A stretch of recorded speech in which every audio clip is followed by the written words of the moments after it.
دی دې ته نه پرېږدي چې د دې خواري او مزدوري ستا د عیاشو دپاره یې دی به دا رزق انشاءالله د خپلو بچو دپاره ګټي.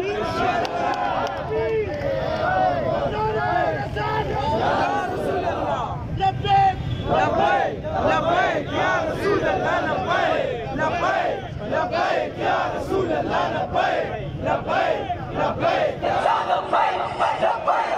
لہذا مونږ وایو چې څومره د دې ملک عیاشه طبقه ده چې د دې ملک په وسایلو باندې هغوی براجمان دي، هغوی دې د ټولو نه اول د دې قوم سره سختۍ تېرې کړي.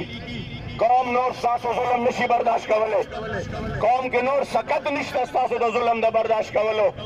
لہذا خپل عیاشۍ اول ختم کړئ، خپل مراعات اول ختم کړئ، خپل کرپشن اول ختم کړئ، او دا کوم کیسونه چې تاسو معاف کوئ د قوم دغه چې تاسو کومه پیسه والې ده اول دا خپله پیسه چې کوم دی هغه واپس کړئ. زما دا یقین دی چې بیا به IMF ته د تلو ضرورت پاتې نشي، په لږو ورځو کې به دا قوم خود کفیل شي.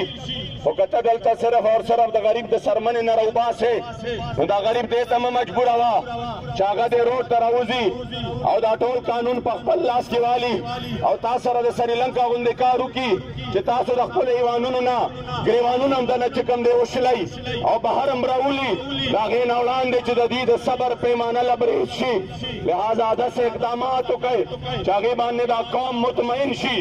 قوم په دې نه مطمئن کېږي چې موږ سره به سختي تېروئ، موږ به 100 پېرې سختي تېره کړو خو زموږ وزیر اعظم به زموږ سره د ټولو نه اول تېروي، زمون وزیر به د ټولو نه اول تېروي.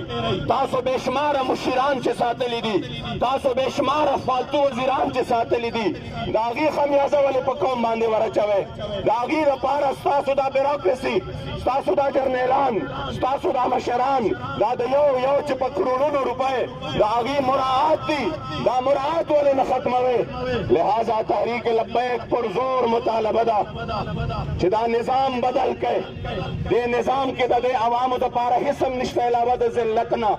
راشئ د اسلام د نظام طرف ته چې تاسو نن 60% 3% نور هم سیوا کړ چې تاسو 60% ټیکس د غریب د سرمن نه راوباسئ، نو د هغه په سرمن کې پاتې څه دي چې تاسو ترې راوباسئ؟